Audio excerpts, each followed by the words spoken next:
네가 만일 네 입으로 예수를 주로 시인하며 또 하나님께서 그를 죽은 자 가운데서 살리신 것을 내 마음에 믿으면 구원을 받으리라. 할렐루야. 오늘도 예수 그리스도 그 주님의 이름이 우리의 삶에 가득가득 향기가 되어지고 열매가 맺어져서 내가 있는 그곳이 우리 주 예수 그리스도를 증거하고 선포하고 자랑하고 드러낼 수 있는 복된 여러분의 삶의 자리가 되어지길 주님의 이름으로 축원합니다. 자, 우리가 매주 수요일마다 예수 그 이름의 비밀, 예수 그 이름의 능력 우리가 알아가 보고 있는데, 첫 번째 시간에는 예수, 두 번째 시간 지난 시간에는 그리스도. 자, 오늘 세 번째 시간 따라합시다. 주. 자, 이 주라는 뜻은 제목에도 있듯이 뭡니까? 내 삶의 주인이라는 뜻이죠. 누가? 예수님이. 할렐루야. 여러분, 사람들은 내 인생은 나의 것이라고 노래도 하고 또 그렇게 살아가지만 예수 믿는 우리들의 내 인생, 내 삶의 주인은 내가 아니요. 내 삶의 주인은 나의 로드, 나의 주인 대신 예수 그리스도임을 다시 한번 깊이 생각하고, 그 예수 그리스도가 정말 내 인생의 주인인 것처럼, 아니 주인답게 그렇게 살아갈 수 있는 저와 여러분이 될 수 있길 주님의 이름으로 축원합니다. 여러분, 교회 안에서 주님이란 이름은 앞서 우리가 살펴보았던 예수 그리스도 그 이름만큼이나 자주 쓰이죠. 주님이라는 말, 기도할 때도 주님. 근데 어쩌면 그 두 예수 그리스도라는 그 이름보다 어찌 보면 주님이라는 말을 훨씬 더 많이 사용하는 것 같기도 합니다. 여러분, 교회에서 가장 많이 사용하는 단어 세 가지를 한번 추려보면 어떤 말을 가장 많이 사용할까요? 첫 번째는 아마 이것 아닐까요? 할렐루야. 그럼 두 번째는 할렐루야 하고 그 다음 바로 나오는 거. 그래, 할렐루야. 그 다음에 세 번째로 또 가장 많이 쓰는 단어가 바로 이 주님이라는 단어가 아닐까 싶습니다. 이 주라는 단어는 신약 성경에서는 퀴리오스, 그리고 영어로는 로드, 그리고 라틴어로는 도미노스라는 단어를 씁니다. 당시 헬라 그리고 로마의 문화권에서 전체 인구의 3분의 1이 노예였다고 하죠. 노예 수가 굉장히 많아요. 근데 이 도미누스라는 이 단어가 그 노예들이 주인을 부를 때 이렇게 부르는 거예요. 주인님. 도미누스라는 이 말이에요. 도미누스라는 이 단어가 주인님이라고 부르는 존칭어, 존대어였던 겁니다. 여러분, 주인은 종의 모든 것을 다 소유하고 있지. 그래서 우리가 예수님을 나의 로드, 나의 퀴리어스, 나의 도미노스라고 고백하게 되어질 때 그분이 나의 모든 것을 소유하고 계시는 뭐다? 주인이시다라는 고백인 겁니다. 그래서 우리가 주 예수 그리스도라는 것을 영어로 하게 되어지면 The Lord Jesus Christ, 다시 말하면 Jesus Christ, 예수 그리스도가 The Lord, 나의 뭐다? 주인이시다라는 의미를 가지고 있는 말인 거죠. 이렇게 우리가 예수 그리스도를 우리의 주님으로 고백한다는 것은 첫 번째, 무엇과 관련되어 있는가? 구원의 능력과 직결되어져 있다는 사실이에요. 자, 오늘 본문의 말씀을 다시 한번 보시죠. 네가 만일 네 입으로 예수를 주로 시인하여 또 하나님께서 그를 죽인 자 가운데서 살린 것을 내 마음에 뭐하면? 믿으면 뭐를 받으리라? 구원을 받으리라. 여러분, 성경에서 보통 구원을 받을 때 뭐 하기만 하면 된다? 믿기만 하면 된다고요. 예를 들면 사도행전에서 베드로가 주 예수를 믿으라, 그리하면 너와 내 집이 뭘 받으리라? 구원을 받으리라 했듯이 말이죠. 근데 오늘 이 로마서 10장 9절에는 믿기만 하면, 근데 그 앞서서 한 가지의 조건을 더 붙이고 있죠. 뭐하면? 내 입으로 예수를 주로 시인하면 이라는 조건을 하나 붙였습니다. 자, 왜 이 조건이 붙었을까요?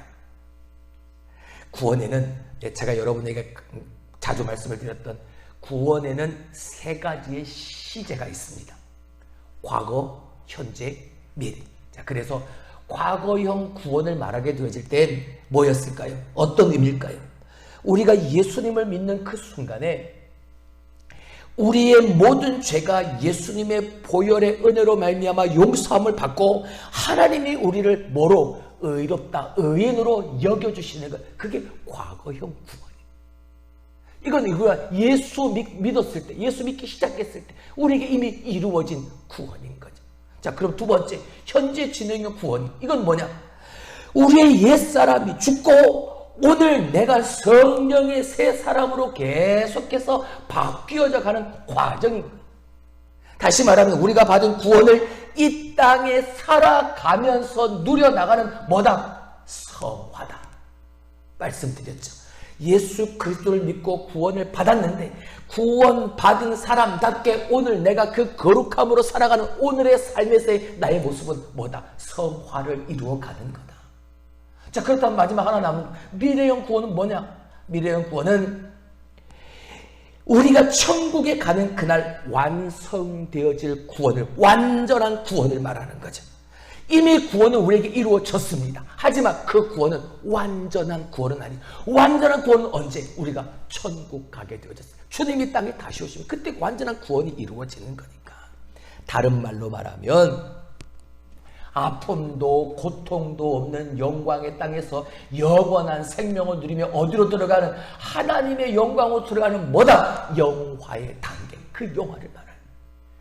구원은 예수 믿는 그 순간 우리가 예수 그리스도의 십자가 보혈의 공로로 말미암아 은혜를 받아 구원받은 것, 과거형 구원. 오늘 구원받은 내가 하나님의 말씀을 따라 그 거룩함을 덧입어 오늘 내가 그 구원받은 자의 삶을 살아가는 성화, 이게 현재 진행형 구원. 그리고 하나님의 천국에, 하늘의 천국에 우리가 올라가게 되는 하나님과 함께하는 아픔도 고통도 없는 저 영광의 땅에서 영원한 생명을 누리고 하나님의 영광으로 들어가는 그 영화, 이게 미래형 구원.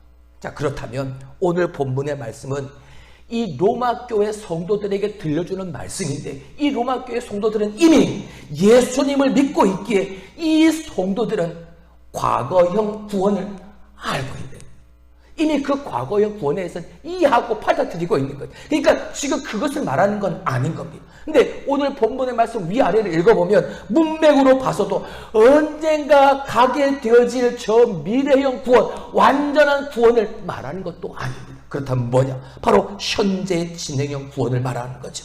지금 우리가 이 땅에서 살면서 예수님의 형상으로 닮아가는 성화되어져 가는 현재 진행형 구원을 말하고 있는 거예요. 자, 그렇게 오늘 내가 과거에 내가 예수 믿었을 때 받았던 그 구원의 은혜를 가지고 오늘 구원받은 자답게 그 거룩함의 삶을 살아가는 그 구원의 능력과 기쁨을 과연 내가 오늘을 통하여 얼마나 누리며 살아가고 있는가? 여러분, 그건 내가 오늘 이 예수님을 우리의 인생의 주님으로 고백하고 실제 고백만 하는 게 아니라 실제 오늘 그렇게 나의 주인으로 모시고 살아가고 있는가? 여기에 달려있는 거예요. 정말 오늘 내가 구원받은 자답게 예수 그리스도를 나의 주라 고백하고 그렇게 실제로 살아가는 삶에 그 구원의 능력이 직결, 연결, 그걸 누리며 살아갈 수 있는 거예요. 살게 되어지는 거예요. 그래서 오늘 본문의 말씀대로 내 입으로 예수를 주로 시인하라 라고 하는 것은 다시 말하면 입술로 고백하는, 삶으로 드러내는 그 고백, 그 신앙이 무엇보다 중요하다라는 것을 강조하고 있는 거예요. 머릿속에 조용히 그냥 담아만 두지 말고 어디를 가든지 자랑스럽고 담대하게 누구 앞에서는 입술로 예수님은 내 인생의 주인이시다 뭐하라? 고백하라, 선포하라 라는 것. 주님은 우리가 내가 그리스도인이다, 내가 예수 믿는 사람이다 라는 그 정체성을 숨기고 몰래 활동하는 007 크리스천, 주님은 그걸 바라시는 게 아닙니다. 주님은 어떤 상황에서도 자랑스럽게 주님이 우리의 인생의 주인심을 선포하는 삶을 주님은 보시는, 그걸 원하시는. 여러분, 우리 주님이 우리를 보고 단 한 번도 부끄러워하신 적이 없으시죠.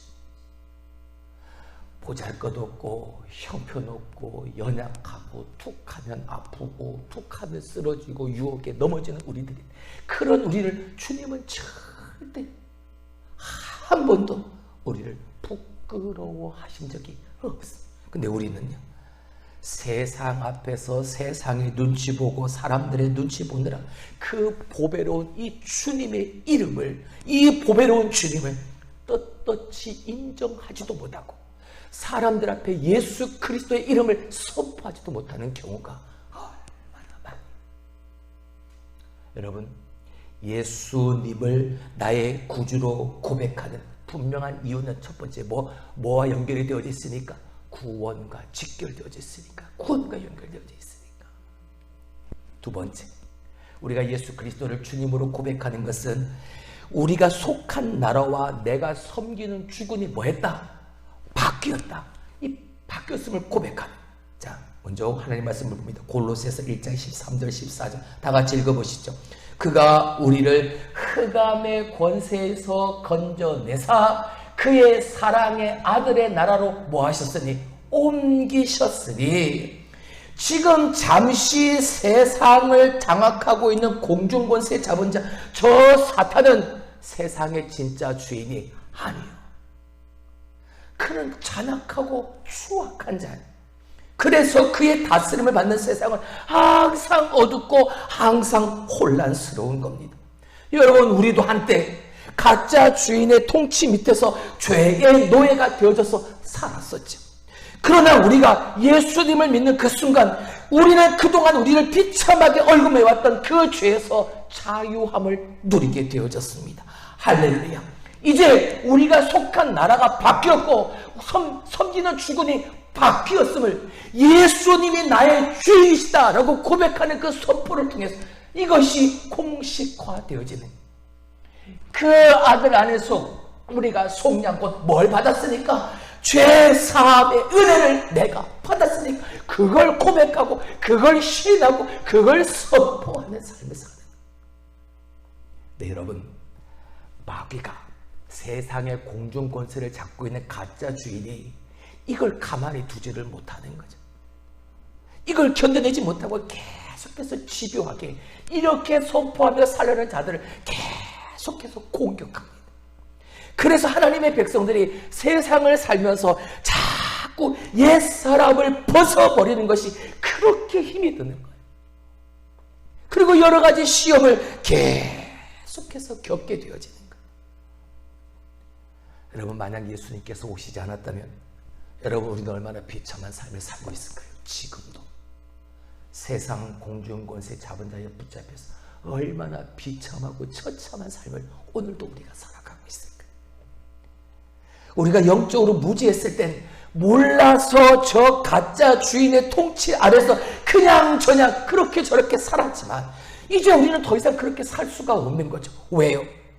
예수 그리스도가 우리의 속량, 그 죄사함의 은혜를 얻게 하셨으니까 이제 우리는 더 그렇게 살 수가 없는. 그래서 우리가 입술로 세상 앞에서 예수 그리스도가 나의 주인이다 라는 것을 고백하게 되어질 때 실제 우리의 진짜 주인이신 예수 그리스도의 사람됨을 우리가 고백하고 선포하게 되어집니다. 할렐루야. 하지만 아직도 우리는 세상 공중권세에 잡은 그 마귀의 권세 아래 있는 세상에서 살아가고 있습니다. 그래서 진짜 왕이신 예수 그리스도에게 우리가 믿음으로 신앙으로 충성을 다하게 되어질 때 우리가 치러야 할 대가가 따르게 되어지네. 이제 그게 내일 새벽에 보게 되어질 기회 비용이라는 말이 나오게, 기회 비용의 대가를 치러야 합니다. 여러분, 초대교회 성도들에겐 이 큰 대가를 치러야만은 엄청난 일이었던 거. 뭐가요? 예수님을 나의 주라고 고백하는 그것이요.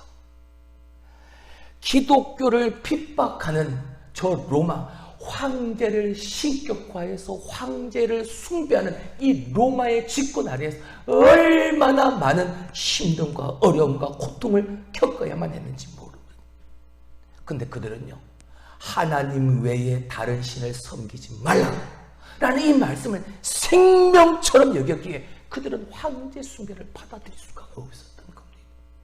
그러니까 이 초대교회는 처음부터 죽기를 각오하고 황제의 숭배, 황제를 신격화하는 것을 믿음으로 저항했던 거죠. 로마는 이것을 용납하지 않았고 반역죄를 씌워서 무섭게 그들을 다스렸던 것. 한번 상황을 바꿔서 한번 생각해 보죠. 여러분, 우리가, 아니 내가 그 당시에 그 초대교회 성도들, 그 기독교인이었다면, 여러분, 우리는 이 모든 것을 다 감수하고 예수님이 나의 주다라고 과연 그렇게 저들처럼 고백할 수 있었을까? 우리는 오늘 너무 쉽게 주여, 주여, 우리는 그렇게 외치고 부르잖아요. 당시 초대교회 성도들은 주여라고 부르는 이 한마디에 그들의 운명이 엇갈릴 수 있었던, 그들에게 황제가 아닌 예수님을 주로 고백한다는 건 이 모든 것을, 이 모든 대가를 각오하는, 엄청난 대가를 치러야 했던 맹세였던 겁니다. 예수님도 당신의 제자가 되려면 자기의 십자가를 져야 한다고 말씀하셨죠. 주님을 따르기 위해서는 반드시 치러야 될 대가가 있다. 이렇게 예수님을 우리의 주님으로 고백한다는 것, 예수님이 받으셨던 그 십자가의 고난에 나도 부끄러움 없이 동참한다는 고백인 겁니다. 할렐루야. 예수님 때문에 세상에서 욕도 먹고 오해도 받고 직장도 잃고 핍박도 받고 쫓겨난다 할지라도 뭐 하겠다? 감수하겠다는 결심인 것. 뭐가요? 예수님을 나의 주라고 고백하는 것이요. 그래서 우리에게 이렇게 적대적인 저 세상 앞에서 담대하게 주님의 이름을 시인할 수 있는 것, 여러분, 우리가 가지고 있는 힘으로는 절대 불가능합니다. 베드로도 그랬죠. 훗날 성령을 받고 나서야 세상의 어떤 권세 앞에서도 주 예수 그리스도를 부인하지 않을 수 있었던 겁니다. 그러므로 우리는 항상 뭐 해야 된다? 성령 충만해야 한다. 성령께서 붙들어주지 않으면 우리는 절대 내 입으로 예수를 주라 고백할 수가 없으니까. 오직 성령께서 붙들어 주실 때만 세상이 감당치 못하는 그 믿음으로 예수를 주로 고백하는 그 담대함이 그 성령의 역사로 생겨나게 되어집니다. 그래서 오늘도 우리는 예수님은 나의 주, 예수님은 나의 그리스도 고백할 수 있습니다. 세 번째, 예수님을 주로 고백한다는 것은 따라합시다. 절대 순종의 헌신을 말하는 거다. 어렵죠? 절대 순종 헌신. 예수님을 나의 구주로, 나의 주로, 나의 주인으로 고백한다는 건 절대 순종의 뭐를 의미한다? 헌신을 의미한다. 앞서 말씀드렸죠? 도미누스, 뭐라고요? 종이 주인을 부를 때 주인님이라고 부르는 것이라고. 그래서 종의 모든 것을 주인은 다 소유하고 종의 생사 여탈권 다 가지고 있어. 모든 권리를 주인이 다 가지고 있는. 그래서 주인이 종에게 뭘 시켰는데 아니요 라고 한다는 건 이건 상상할 수도 없는 일인 겁니다. 더군다나 제 의견은 다른데요, 제가 생각 좀 해볼게요, 나중에 할게요 라고 하는 건 있을 수 없는 일인 거죠.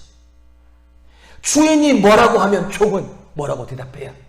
예! 하고 바로 실천하는 것이 바로 종인 거죠. 말 떨어지면 즉시 순종해야지 조금이라도 늦게 순종하면 불순종인 거예요. 말 떨어지면 전부 순종해야지 부분적으로만 순종하는 것도 이것도 불순종이에요. 여러분, 우리가 절대 같이 쓸 수 없는 두 단어가 있습니다. 주님과 아니요, 로라는 이 단어는 절대 같이 쓸 수 없어요. 왜요? 내가 그분이 우리의 주님이라 생각하는데 내가 아니요 라고 대답했다. 그러면 그분은 나의 주가 아니신 거죠. 조금 전에 말씀을 드렸 절대 순종의 헌신이 없는 거잖아요.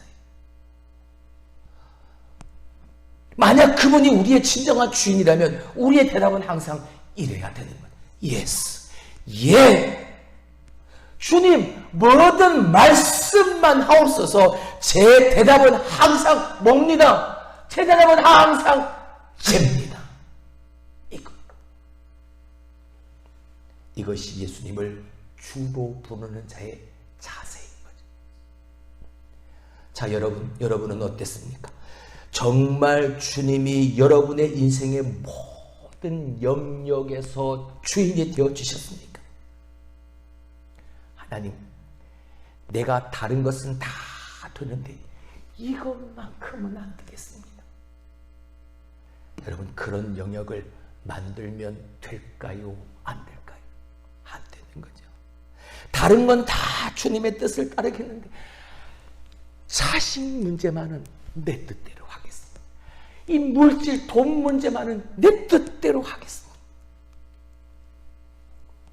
여러분, 우리가 주님이 나의 주인됨을 거부하게 만드는 이 영역을 만들면 하나님은 항상 그곳을 치십니다. 우리가 주인이라고 고백하는 그분은 우리에게 절대적인 항복과 총체적인 포기에 관심을 두고 계십니다. 내 말에 네가 얼마나 완전하게 순종하느냐, 이것 보시다. 여러분, 우리를 절대 괴롭히려고 하시는 게 아닌 겁니다. 이 어렵고 힘든 상황에서도 네가 얼마나 최선을 다하느냐, 그 최선을 주시려고 하시기 때문인 거죠. 여러분, 여기가 뚫려야 하나님께서 우리 인생의 전체를 새로운 은혜의 차원으로 이끌어 가실 수가 있어요. 그때의 기적은 거기서부터 일어나는 거예요. 그래서 하나님의 조정이 필요한, 우리가 주님께 온전한 완전한 순종할 수 있도록 하나님은 그렇게 우리를 준비시키시는 것. 어떤 모습으로요? 불순종의 삶을 순종의 삶으로. 우리가 있던 그 자리에 여전히 머물러 있으면서 순종의 삶을 살 수 없습니다. 내 삶에 획기적인 변화가 일어나야 하고 그 모든 것을 주관하시는 하나님의 조정이 반드시 있어야 합니다. 여러분, 야곱을 보세요. 야곱은 요셉과 만나기 위해서 가장 사랑했던 막내 아들 베냐민을 내어놓아야만 했었습니다. 우리가 예수님을 주님으로 고백하고 정말 그분을 따르기를 원한다면 우리의 인생을 그분의 조정에 맡겨야 한다는, 그 과정이 힘들고 어려워도 믿음으로 인내하면 거기에 뭐가 일어난다? 기적은 일어난다. 하나님의 역사는 일어난다. 할렐루야. 마지막으로 우리가 입술로 예수님을 주라고 고백하는 것은 아주 중요한 영적 의미를 가지고 있습니다. 여러분, 하나님은 말씀으로 세상을 창조하셨습니다. 그리고 당신의 자녀된 우리에게도 입술에 권세를 주셨지요. 우리가 입술로 주라고 선포하면 그 이름을 부끄러워하지 않고 예수님은 나의 주인이시다라는 것을 내 삶에 선포하면 마귀가 물러가고 하나님의 역사는 이루어집니다. 할렐루야. 우리가 입술로 예수님을 주라고 시인하는 것이 가장 중요한 영적 의미는 바로 이것 때문인 거죠. 무엇이 있으니까? 하나님 앞에 영광을 돌리게 되어지니까. 여러분, 제 말이 아닙니다. 빌립보서 2장 11절을 봅니다.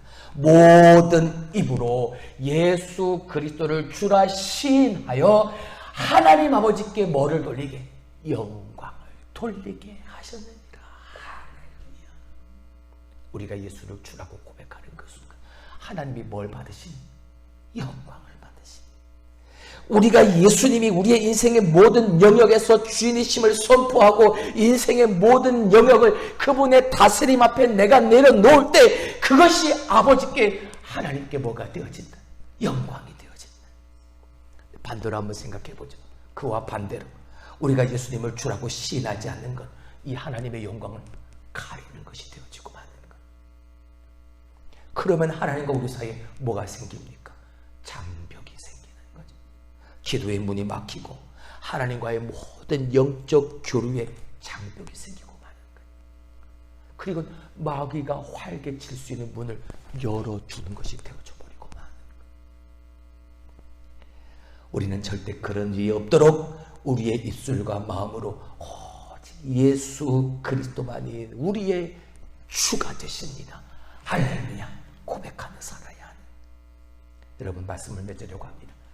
우리가 살펴보았던 예수 그리스도의 이름, 비밀, 능력. 첫 번째 예수는요, 자기 백성을 저들의 죄에서 구원할 자, 다시 말해 십자가의 보혈로 이루실 그 은혜의 이름이었습니다. 두 번째 그리스도는요, 기름 부음을 받은 자, 십자가의 보혈의 은혜와 함께 성령의 기름 부으심이 더해진 이름이 그리스도예요. 오늘 세 번째 주라는 충성의 이름이요 순종의 이름이라.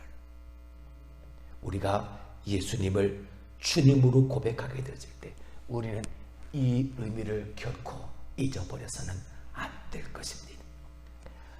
여러분, 오늘도 우리는 결코 우리에게 호의적이지 않은 이 세상에서 살고 있습니다. 세상은 그런 우리에게 야, 네 믿음 대단하다 박수 쳐주는 게 아니죠. 믿음으로 살려는 우리를 오히려 더 핍박하고 어렵게 하고 힘들게 하는 이 세상에서 삽니다. 그럼에도 불구하고 우리는 예수 그리스도를 우리의 주님으로 선포하는 것을 부끄러워하지 않아야 합니다. 입술로 고백하고 또한 실제로 그렇게 살아가야 합니다. 우리 인생, 내 인생의 모든 영역을 주님이, 나의 주 대신 주님이 다스릴 수 있도록 다스리게끔 내어놓는 그 순간, 그렇게 할 때 하나님은 영광을 받으시고 마귀는 떠나가게 되어지는 것. 우리는 어떤 상황, 우리는 모든 상황에서 예수는 주, 예수는 그리스도 선포하며 살아갈 수 있는, 예수 그리스도의 주되심을 선포하며 사는, 실제로 그렇게 살아가는 여러분들이 될 수 있길 주님의 이름으로 축원합니다. 기도합니다.